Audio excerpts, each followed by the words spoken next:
No.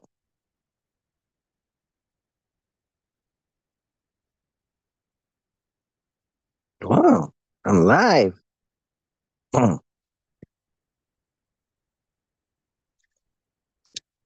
Welcome, friends, strangers, kind mothers, enemies. Love your enemies. Love your enemies. Okay.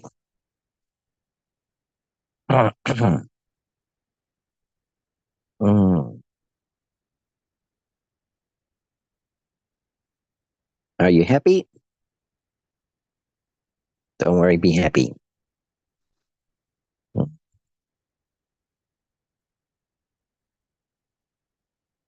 Let's see. I have lots of books. Some of them may have glossaries, and I have some books that are practically dictionaries. Let's see if I can find one. Or yeah, kind of encyclopedias for Buddhist terms. Let's see. Let's see if I can find one that I'm thinking of. It might be helpful. Oh, here's one. Hmm.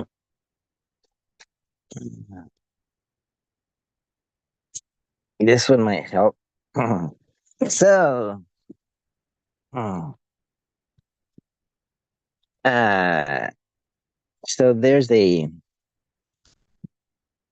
word that comes from Sanskrit, most likely. Maybe it's also found in Pali. Pali is like, the mm, maybe Pali is like Aramaic or maybe Greek. It's it's the language. Mm, well, I I think I could say that Sanskrit is to Pali as Latin is to Italian. So Pali was probably spoken by the common people around Buddha, or at least it was spoken by the monks who went on to preserve his teachings orally by chanting all the time. They were a physical book, a physical manifestation of a book. Instead of writing it down, they created a long set of poems or lyrics, and they would chant it all the time. Maybe they would take turns chanting as a way to remember the sayings of the Buddha. And eventually they decided that, what if something happens to us? We better start writing it down. And eventually they wrote it all down. They gathered it together maybe 4 centuries later after the Buddha passed away. They had it all written down in the language that's probably the language that the Buddha spoke, which now they call Pali, which nobody speaks. but they figured out how to. It doesn't even have a script for it. It's just whatever script people are using in their everyday language. They have Pali written in that, so we can have Pali written in our alphabet, Roman letters, maybe some marks like they do for Sanskrit. And so, yeah, Pali is pretty similar to Sanskrit. Mm. So the word that I'm looking for is is in Pali and is in Sanskrit. It didn't change much, I don't think. So if I look it up in this book, it should have it.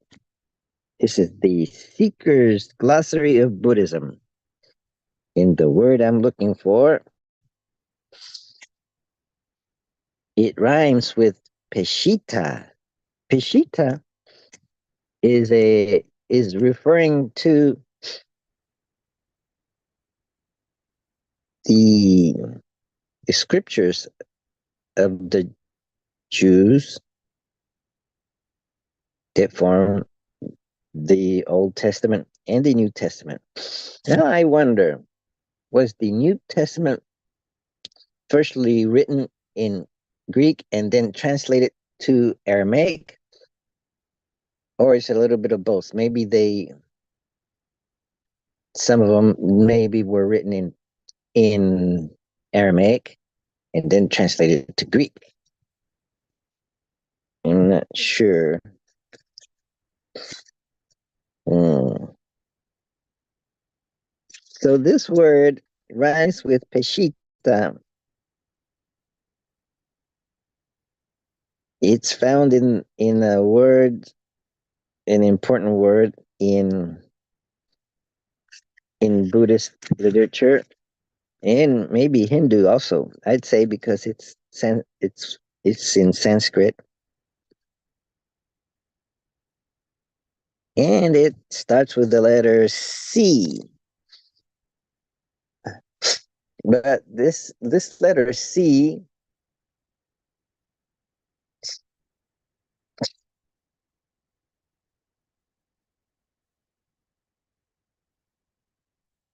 this letter C, oftentimes there's probably rules for it, but it's oftentimes pronounced like ch. So maybe say like, so you would actually spell it ch, but sometimes it doesn't have the h, and you still have to know that it's pronounced ch. So you might find words that start with a c in Sanskrit, and you may have to know that uh, there's probably rules for it, or there's special mark for the letter C. That you'd have to know that it's pronounced ch, like ch, like saying church, the word church. Okay, so you might find this word spelled with a ch, or without a c, or just with c, no h. But you still are supposed to kind of know, although some people pronounce it like a C, as in uh,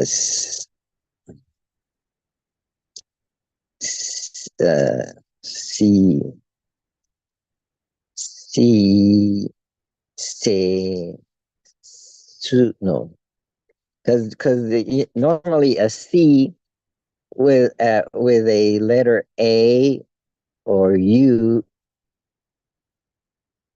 after it, A, U, or O, it would be pronounced like hard, like a K, right? Like car. You wouldn't say SAR or char or codependent, CO, or curated. or curry. So code. But when you have C followed by E or I, then it might be like celebrate or like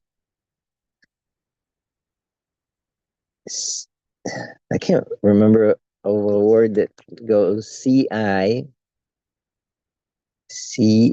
something C C C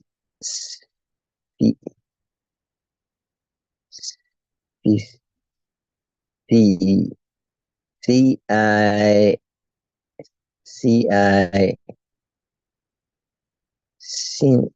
CIT CIM sim no, because you would probably spell it SI like simple. You wouldn't spell it CIMPLE. So I'm trying to remember of a word that is in English that is spelled CI something. Uh, they prefer to use the letter S. It seems like CI. I'm thinking centimeter, but no. I gotta find one in my head. Yeah. Uh, Circle. Yay! Circle, circle, circle. And notice that it's pronounced circle, like an S, like a CE instead of CI, but it's spelled CI. Circle. So why isn't it pronounced circle? Circle. But but there is a European language where the C is pronounced like a CH all the time. That would be Italian, and no matter what vowel comes after it, like they say ciao, ciao. They spell it, if I'm not mistaken, CAO, ciao. Uh, so in a way, this C is also pronounced CH, supposed to be. Although some people will say like the word that I'm looking for, uh, you would pronounce it with a just looking at it, you would, well, it depends on the way you spell it. You would, like, if it's without this the ch is, I mean, without the h, just c, and then the vowel, you would say, like, if it's an e, no, if it's an I, it would be c. But I think that the correct way to pronounce it is she, even though it's written CI. So it'd be like CHI, I mean. Let's see. Mm. Chico, like China. Oh, China. That's an, why isn't it not China? Well, in Spanish it is China. Mm. Okay, there's one word. Mm. So it's CH. Shintaman. Wow. It's incredible that this book doesn't have that word in it. It has the word Christianity. Oh, here's one. Chin Chamanavika, cause and effect. China, Chico, Chi, that's a Chinese word. And Chao Cho, Spanish. Chinresig, that's a Tibetan word. Chandaka. Chan, Zen. Oh my goodness. This book doesn't have the word I'm looking for. It's incredible. It's it's it's an important word. What about this book? This book isn't a dictionary, but it might have a glossary. It Let's see. It does have a glossary, and it's not a very big glossary. It's a few pages. It looks like it's like 5 or 6 pages, maybe 10. So it's got mostly words in English, but some Sanskrit, maybe Tibetan words. Let's see. So chitta matra. Wow. Well, mm, they don't have that word either, but they have a word that's like a composite of the word I'm looking for. Chitta matra. I'll show it to you. Let's see. Let's see. So chitta matra. See this word? Chitta. Chitta. Chitta matra. So the word I was looking for is chitta, but they have a like a compound word called chitta matra. So that refers to the lower of two schools of Mahayana tenets. Mm, so chitta matra means mind only.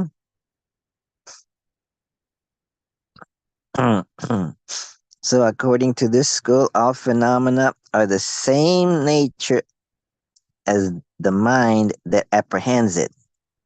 They also assert that dependent phenomena are truly existent, but do not exist external to the mind. Mm, what? Truly existent and yet do not exist outside the mind? A chittamatran is a proponent of chittamatra tenets. It's more explained in Meaningful to Behold an Ocean of Nectar. So this word is composed of the word chitta and matra.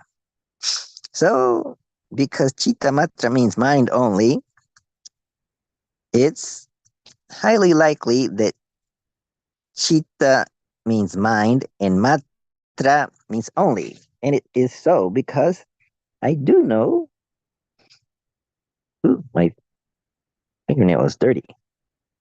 Is that underneath it? Yeah. Mm. Yeah, I was cleaning something. It got under my nail, I guess. Anyway, so chitta matra, mind only. So the word chitta means mind.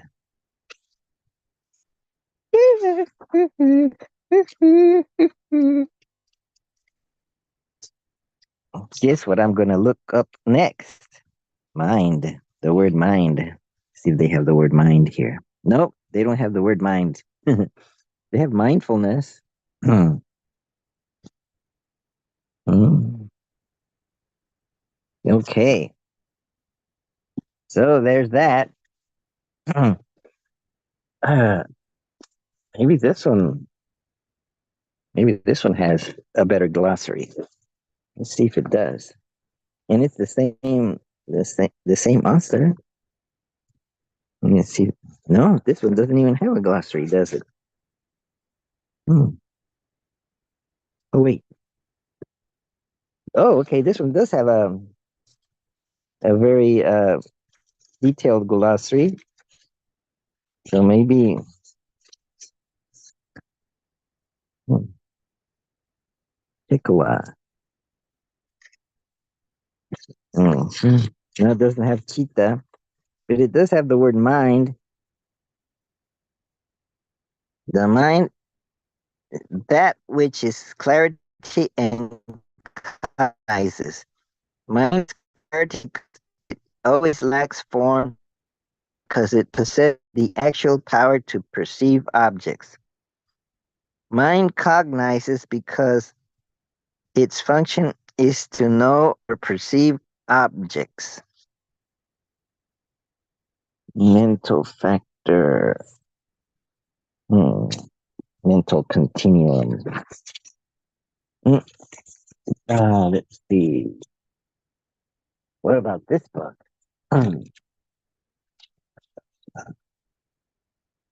Oh, I don't think this has a glossary. It might. Hmm. It has an index. It has notes. It has kind of a glossary. Hmm. But it's going from English to Tibetan, and this is not Tibetan script. It's got a one-to-one relationship to Tibetan script. Like this is a syllable, another syllable that has a form that uses the Tibetan alphabet, and that's how you would somewhat pronounce it. Although some of these letters are silent, uh, like this this syllable Mngon. The M is silent, so it's pronounced Nong. And this Byed, the B is silent, so it's pronounced Yed. Things like that. Mm, It's close to how it looks, how it's written, but not quite. In other words, it's somewhat phonetic, but not really. Okay, so that doesn't have a that doesn't have a glossary. This probably doesn't either. Hmm. So what about that one? What about that one? Hmm. I wonder if this one has a glossary. It probably has a lot of notes and a big index. Oh my. Here's an appendix.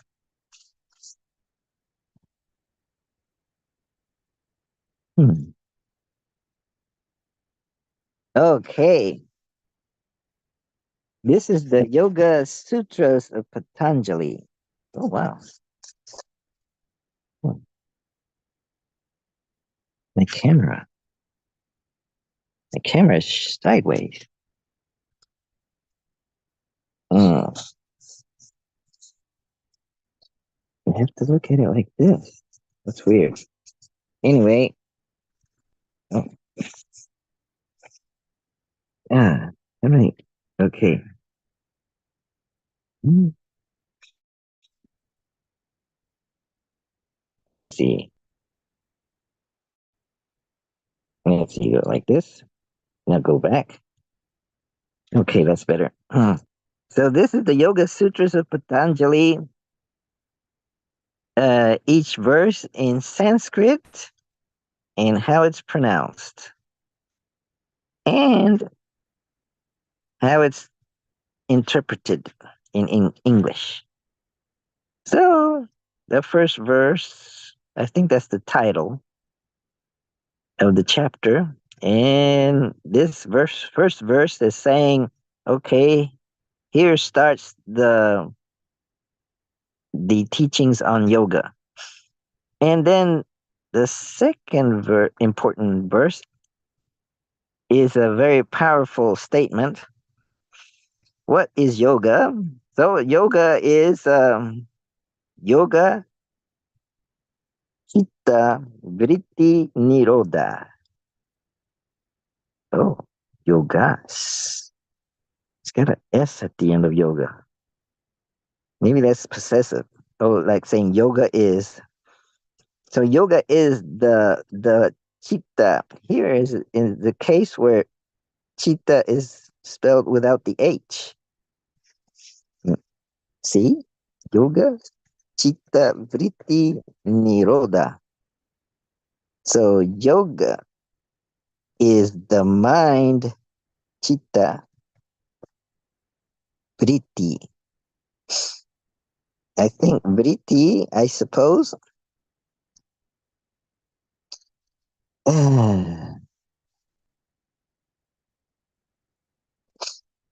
I know that nirodha, ni is like nirvana. It's negating. Uh, so nirodha means stealing of the changing state. But however, they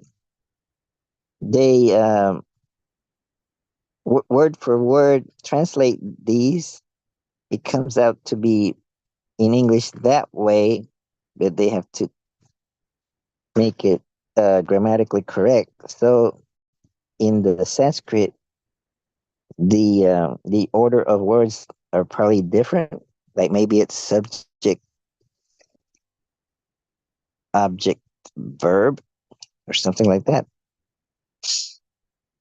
So maybe the chitta vritti, maybe vritti means states, so states of mind, and nirodha means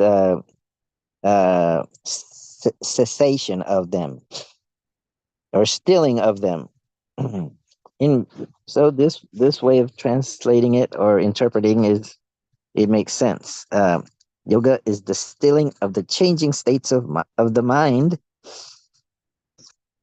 and but what is interesting is that they spell chitta without the H, as in ch, and there's no marks over the letters.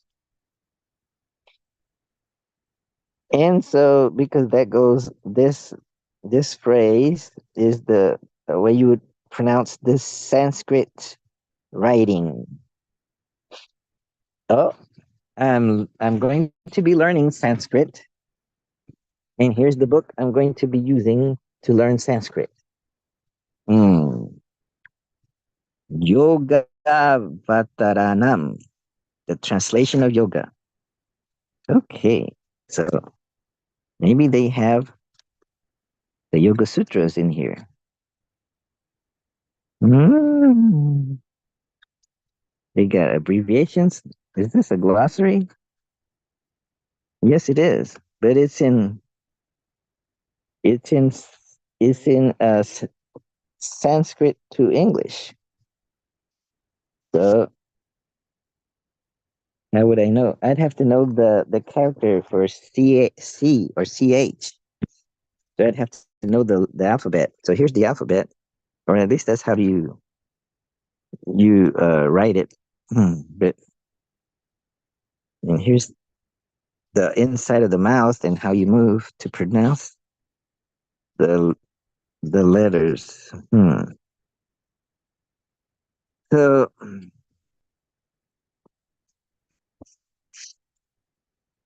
it looks like these are uh, the vowels. This row is the vowels, and this is the ka, the kas, guttural, ka, ka, ka, no, palatal.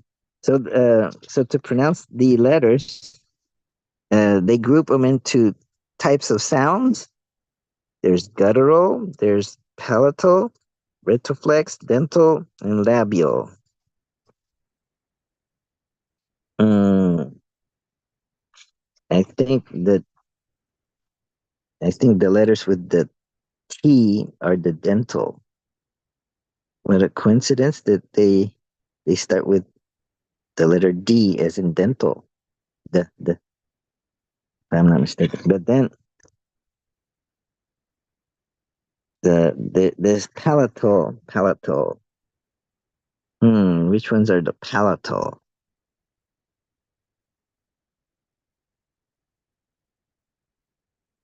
Hmm.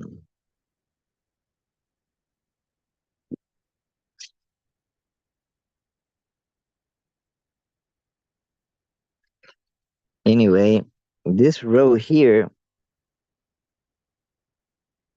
is the row that's used for the word chitta. So the word chitta, it starts with that uh with this letter. The Sanskrit is the Devanagari script. Let's see. Let's go back to this one. Hmm. The appendix. Ah, word index. Oh, there's a word index that might be helpful.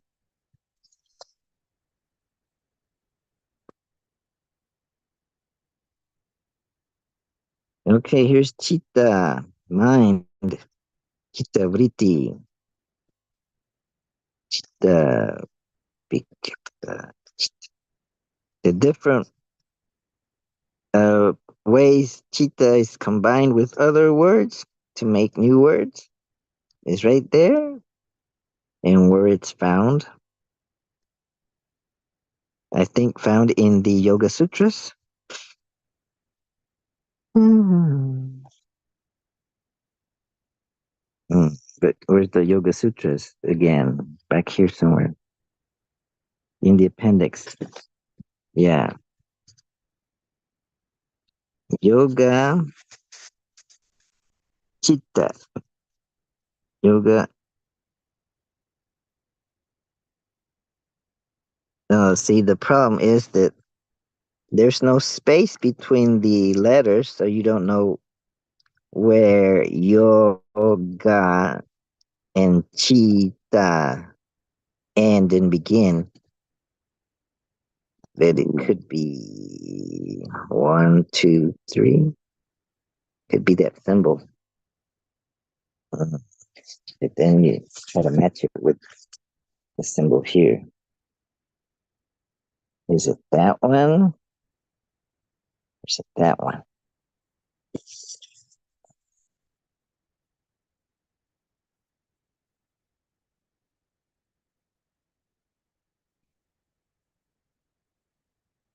It's neither.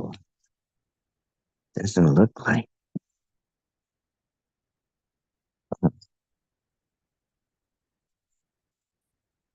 I can't tell. There's the Devanagari alphabet.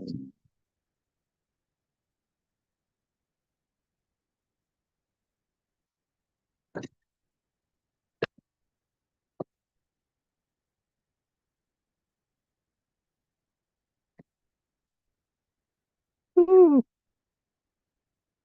Vowel combination. Okay, so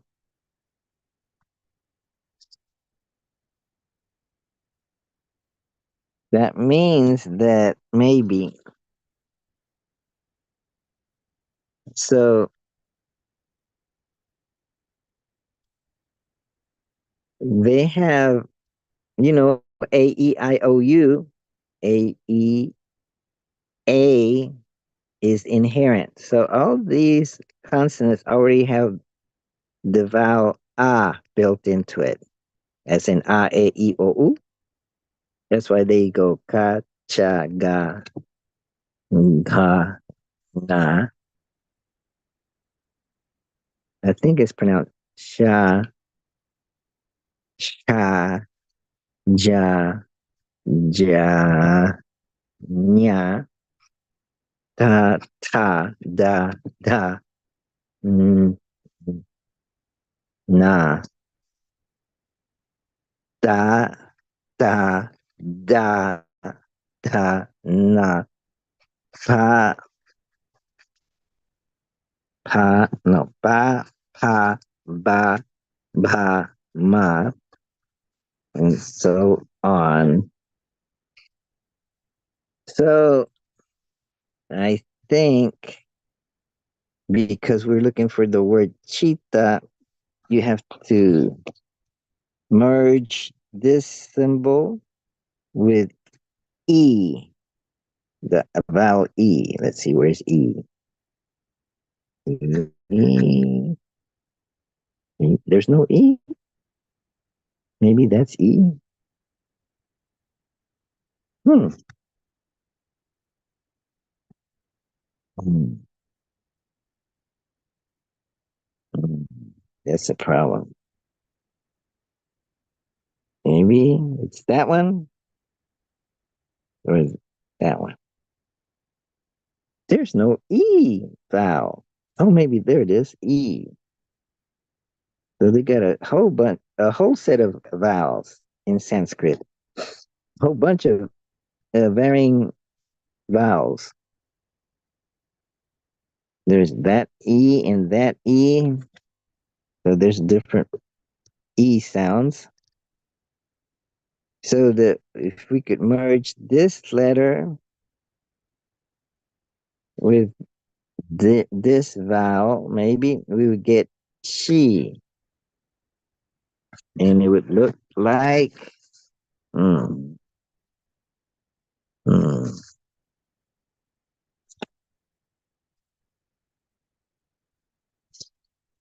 mm, vowel combinations. Now here's the vowels. So it'd be this one with a vowel. I'd have to remember what that letter looks like. Memorize this? Memorize that letter, or maybe it's that one. I think it's that one. Memorize that and combine it with the alphabet. I mean, with the vowel, or merge it with the vowel. So try to memorize that one, the ka, but it's pronounced. I think it's pronounced sha, sha. Maybe it's pronounced cha, but this is aspirated, so it's cha cha, and this is cha cha cha cha. I'm guessing because it is system is similar to Tibetan, but the writing is different. The scripts are different, quite a bit different. But the principles are the same, except in Tibetan, there's not this column aspirated. These there's not these aren't pronounced in Tibetan. It's not found. Cha. So it looks like a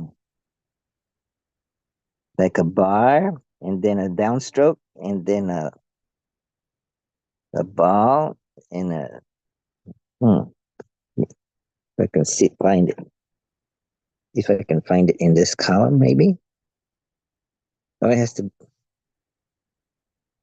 Hmm. Oh, there it is. So we combine it with the E, it would look like this or like that. So memorize these two letters and see if you can find them in this word here. Yoga, chitta. Yeah, it looks like it's that one with the thing over it. Hmm.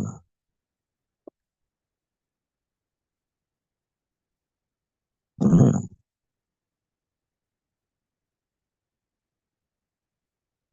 Mm. Wait a minute. Then I have to make a correction.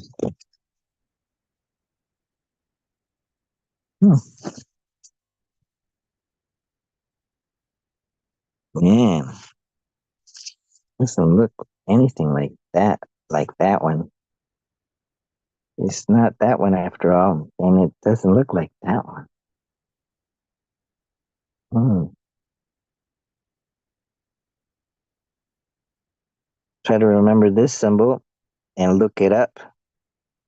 It has a bar and the letter E hanging from it with a loop.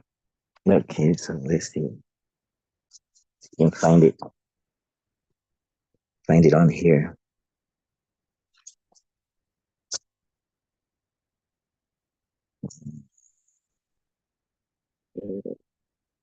There it is. It's the one right below it. And then you want E and go, so this, that one. Should be that one. Damn, that one. They don't look like this one. They're close, but not quite. Over here, chitta.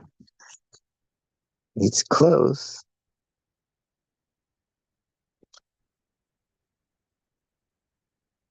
Hmm. Anyway, hmm.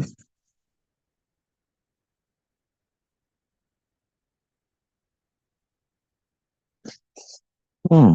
Maybe there's a little bit difference in the characters, but the closest I can get to what it is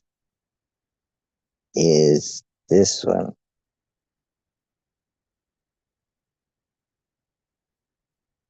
I don't think it's that one. Could be that one. No, I think it's more like that one. Hmm. For the sound chi in chitta. That's over here in the sec, sec second verse. This is the first verse. This is the title of the chapter.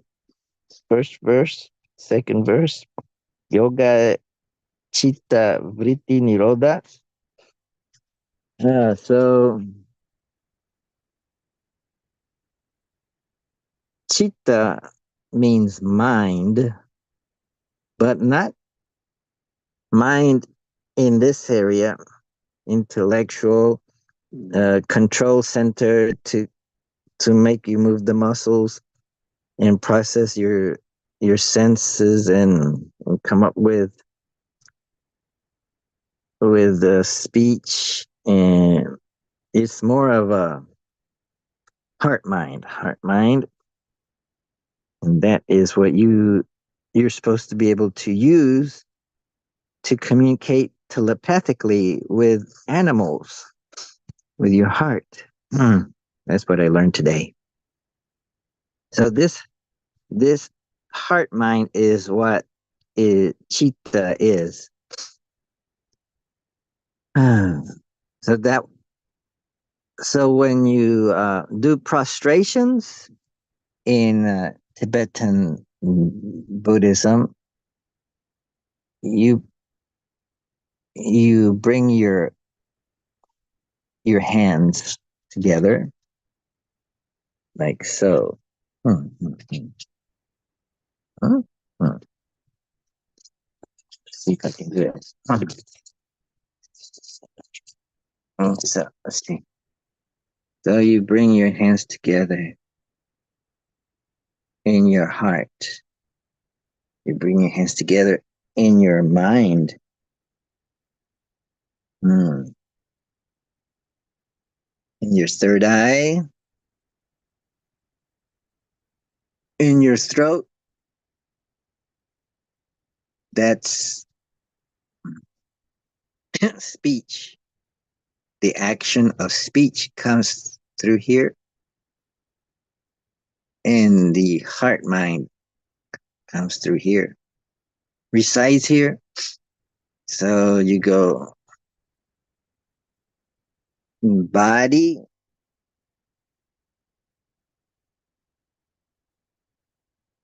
speech, and mind.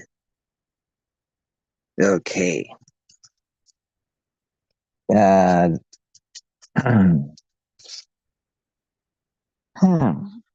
I'll have to ask him what do you mean by this?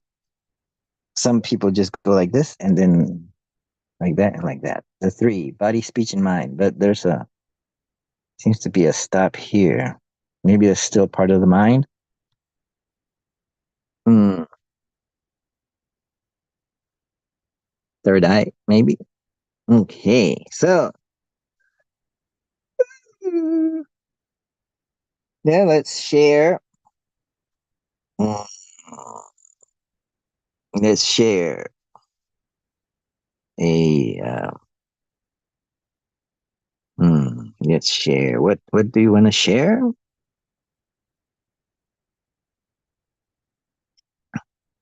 Let's see what this comes shows. Okay. Mhm. So let's learn about the word Peshitta according to this encyclopedia. So the Peshitta is in the classical Syriac. That's how you would write it, and it would be written from right to left, probably. And maybe that word with the marks above and below the letters. Maybe that's the international uh hmm what's it called?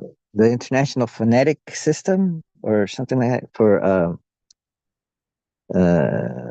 hmm, hmm, for studying languages or linguists use that. And they said they would know how to pronounce that word. Maybe it's supposed to be pronounced pshita without even sounding the e and pe. Peshitta. Maybe it's pronounced Peshitta. So the Peshitta is the standard version of the Bible for churches in the Syriac tradition. The consensus within biblical scholarship, though not universal, is that the Old Testament of the Peshitta was translated into Syriac from Hebrew, probably in the second century AD, and that the New Testament of the Peshitta was translated from the Greek. That's the consensus. This New Testament originally excluding certain disputed books. So it didn't include Peter 2, John 3, Jude, Revelation, has become a standard by the early 5th century. But then they added the excluded books to make it complete in 616 AD in a version called the Harklian version of Thomas of Harkel. However, the 1905 United Bible Society Peshitta used new editions prepared by the Irish Syriacist John Gwynn for the missing books. Hmm. Okay. So the name Peshitta is derived from the Syriac mapak Peshitta, literally meaning simple version. However, it is also possible to translate Peshitta as common, that is, for all people, or straight, as well as the usual translation as simple. Syriac is a dialect or group of dialects of Eastern Aramaic originating around Edessa. It is written in the Syriac alphabet and is transliterated into the Latin script in a number of ways, generating different spellings of the name. So you could have it spelled as Peshitta or Peshitta or Pshita or Pshita or Pshito or Pachito. All these are acceptable, but Peshitta is the most conventional spelling in English. So there is no full clear knowledge of the circumstances under which the Peshitta was produced and came into circulation, whereas the authorship of the Latin Vulgate has never been in dispute. Almost every assertion regarding the authorship of the Peshitta and its time and place of its origin is subject to question. The chief ground of analogy between the Vulgate and the Peshitta is that both came into existence as the result of a revision. This indeed has been strenuously denied, but since Hort maintained this view in his introduction to New Testament in the original Greek, following Griesbach and Hooke at the beginning of the 19th century, it has gained many adherents. As far as the New Testament writings are concerned, there is evidence aided and increased by recent discoveries for the view that the Peshitta represents a revision and a fresh investigation in the field of Syriac scholarship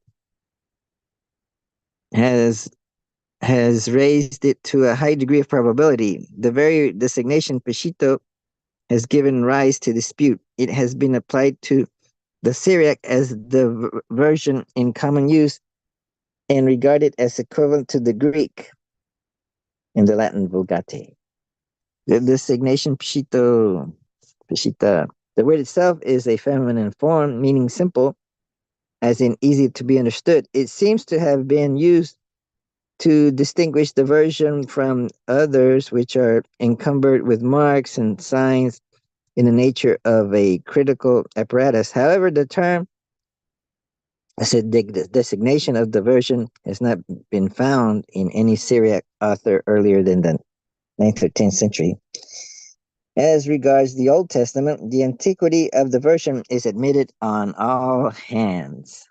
The tradition, however, that part of it was translated from Hebrew into Syriac for the benefit of Hiram, Hiram in the days of Solomon is surely a myth. That a translation was made by a priest named Asa or Ezra, whom the king of Assyria sent to Samaria to instruct the Assyrian colonists mentioned in 2 Kings 17, chapter 17, verse 27 through 28, is equally legendary. That the translation of the Old Testament and New Testament was made in connection with the visit of Thaddeus to Abgar at Edessa belongs also to unreliable tradition.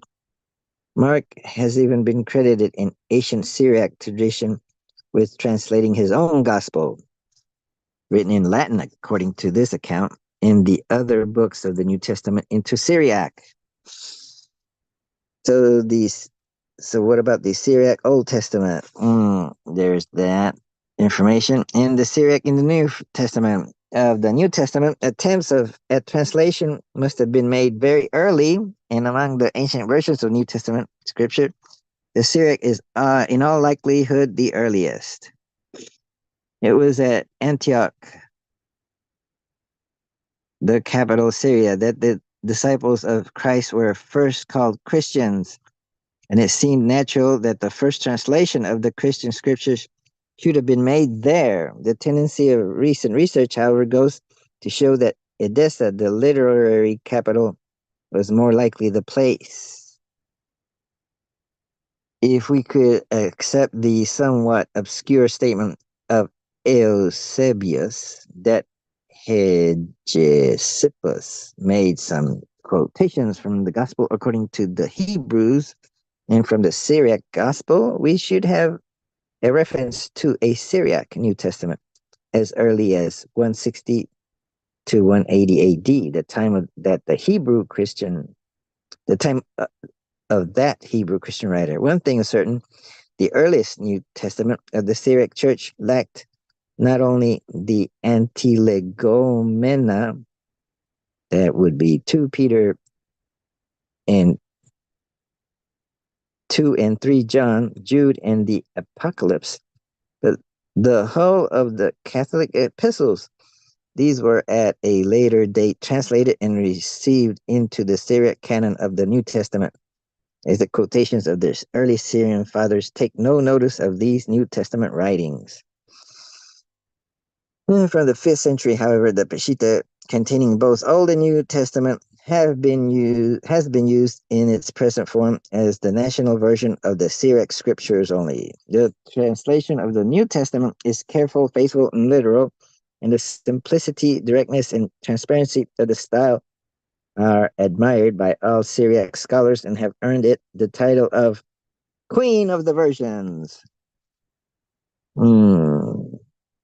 It is in the Gospels, however, that the analogy between the Latin Vulgate and the Syriac Vulgate can be established by evidence. If the Peshitta is the result of a revision of as the Vulgate was, then we may expect to find Old Syriac texts answering to the Old Latin. Such texts have actually been found. 3 texts have been recovered, all showing divergences from the Peshitta and believed by competent scholars to be older than it, and therefore better translations for use in text criticism. These are, to take them in the order of their recovery, the Curetonian Syriac first, the Syriac of Tatian's Diatessaran second, and the Sinaitic Syriac third. So the Curetonian consists of fragments of the Gospel brought in 1842 from the Nitrian Desert in Egypt and now in the British Museum. So we could go on and on, but uh, I guess I could paste that that in the chat, maybe. Mm-hmm. Let's see. Very good.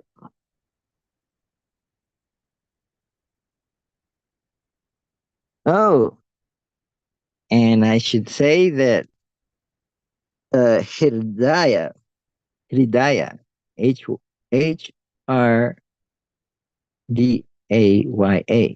hridaya is a Sanskrit word, and it means heart.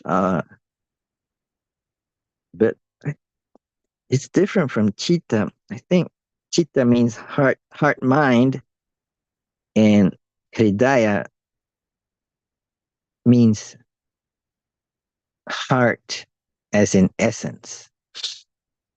So there's the Heart Sutra, the Hridaya Sutra, the Hridaya, the the Heart Sutra, the Prajna Paramita Hridaya